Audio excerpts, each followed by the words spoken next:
Hey guys, welcome back to my channel. I hope you're all doing well. In today's video, we are doing 5 luxury designer handbags that I'm so glad I didn't buy into. They were all very trendy at one point or another, and this is by no means meant to offend anybody if you did end up purchasing one of these bags, but these are just ones that you're definitely not gonna see in a collection of mine anytime soon. They're just not my thing, they don't fit my vibe, or for whatever reason, they've got something about them that just kind of, I don't know, just totally turns me off about them. And some of these I bet you're probably gonna like, but if you're up just for the conversation about it, let's keep talking.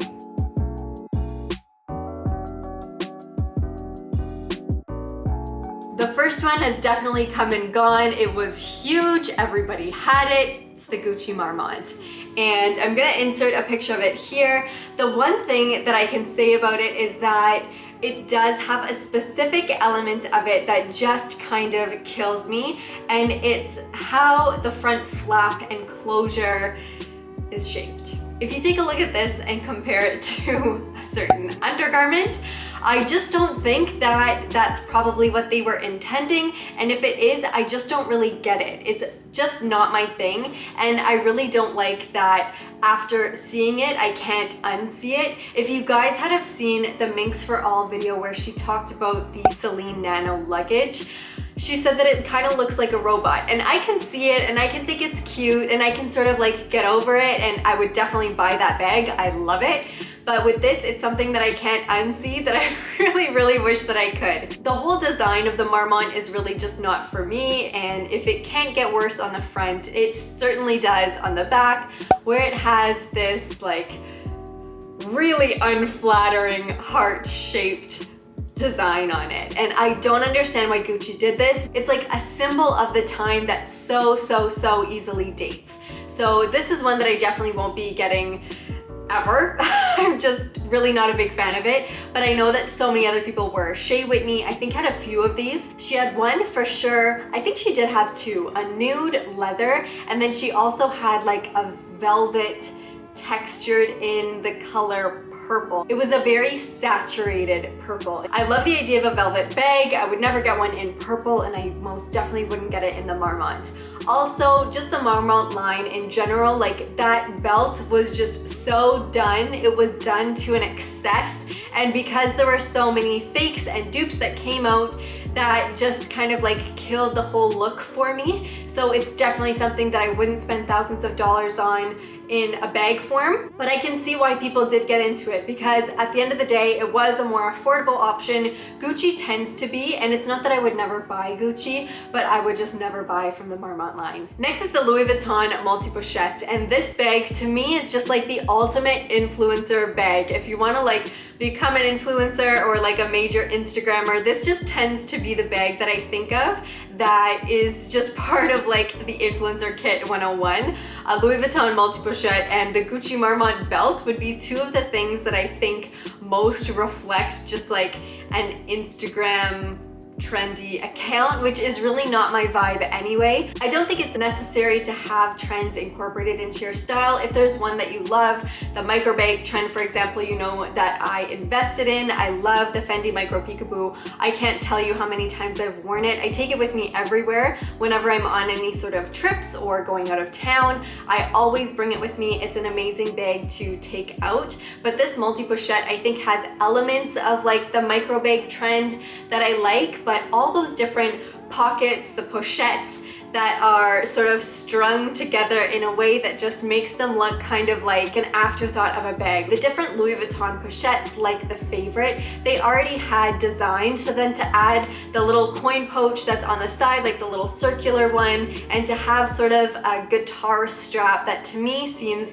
directly inspired from Dior, just didn't seem like an original concept. Plus, I understand that you're getting more of a bargain to get these different pochettes all in one bag. It was less expensive of an option to buy the multi-pochette bag than to buy the 3 different bags or however many pochettes are in it individually, as well as the strap. Like if you were to want to construct that bag on your own, it would have costed more. So I can see why in terms of price, you can sort of justify it, but I just don't think that the design was something that was too original, and it just seems like it's already been done and it's past. It's definitely not something that I regret not buying into. However, on the flip side, because it was so popular, it was resold for so much higher than retail. So when this was super trendy and everybody was trying to get their hands on it, it was so much more expensive because resellers were getting them and hiking up the prices because there was so much demand that they could warrant that. It's not like you were actually getting a bargain, because chances are if you bought it, you had to get it from a reseller.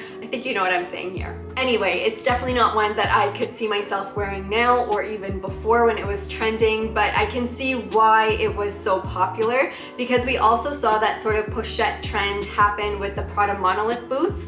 It was that same sort of like extra pouch type of bag. It also came in the Prada reissue. Like, there were all these extra little pouches and coin purses that I think the idea of it is cute, but I didn't love the execution. Next is the Loewe puzzle bag, and this is one that wasn't like super trendy at one specific time, but it's been trending and everybody has loved it, sort of also while it's been flying under the radar for literally years now. I've seen people on YouTube buy this bag and wear it for the past couple years. It's definitely one that's still being seen and is still worn, but it to me is just so boring, and to me it just doesn't have a lot of appeal. Like, I can see why, yes, it's called the puzzle bag because it kind of looks like it's pieced together from the different pieces of leather that it has on the front, and it has sort of like an asymmetrical, deconstructed, very like architectural feel to it, but it's just really not my vibe, and I haven't actually seen it in any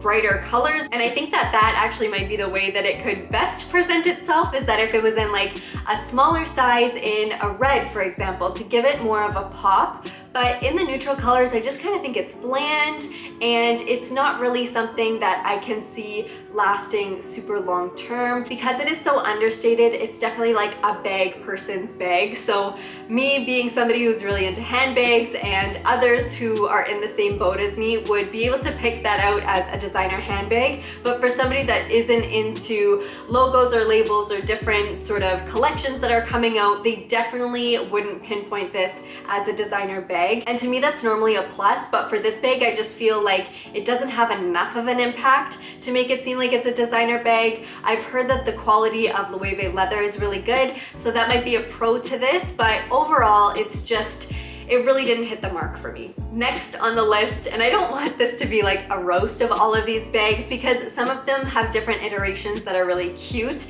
but next on the list is actually the Fendi Baguette, and even though this is like the most iconic Sex and the City bag ever, and it's truly become iconic, I think that how it was worked into Sex and the City, and like the purple sequin one that has literally become basically like the holy grail of Fendi Baguette bags. I think that promoting it in that way did an amazing job of marketing that bag.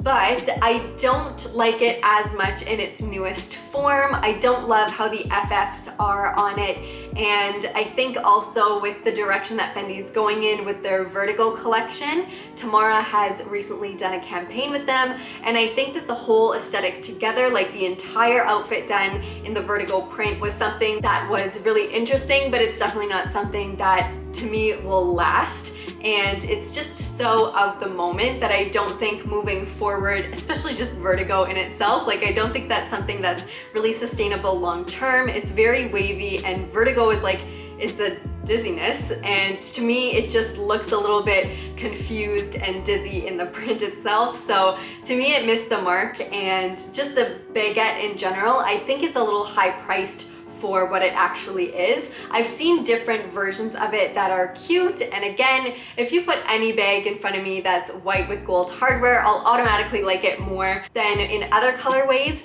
But the Fendi Baguette for me was never really a bag that was super special, and it's one that I don't see myself getting in the future. Now, a more recent release from YSL has been their Puffer collection, and the largest size puffer bag from YSL that has the envelope closure is one that I don't love because I don't like how it's completely structureless, Puffer bags are like that. It's just kind of the nature of them. They're much more squishy and much more like a beautiful mess when you sort of put them down. They just kind of like relax and sort of become a big fat pillow. And even though that's really great, I would prefer to have it on a bed instead of carrying it as a handbag. So I think that for this one, because it sort of loses its shape, or the shape just isn't proper when it's closed in its largest size, it gets sort of like a dip in the front and sort of looks like it's falling forward a little bit. Chase Amy mentioned this on her channel, and it was just one more reason why I feel like this bag isn't meant for me.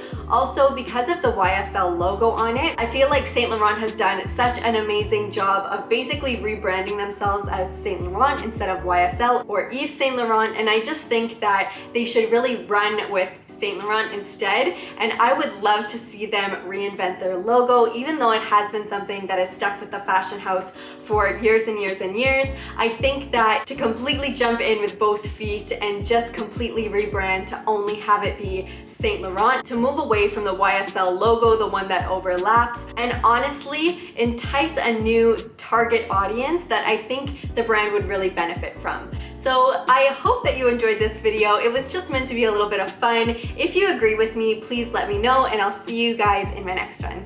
Bye!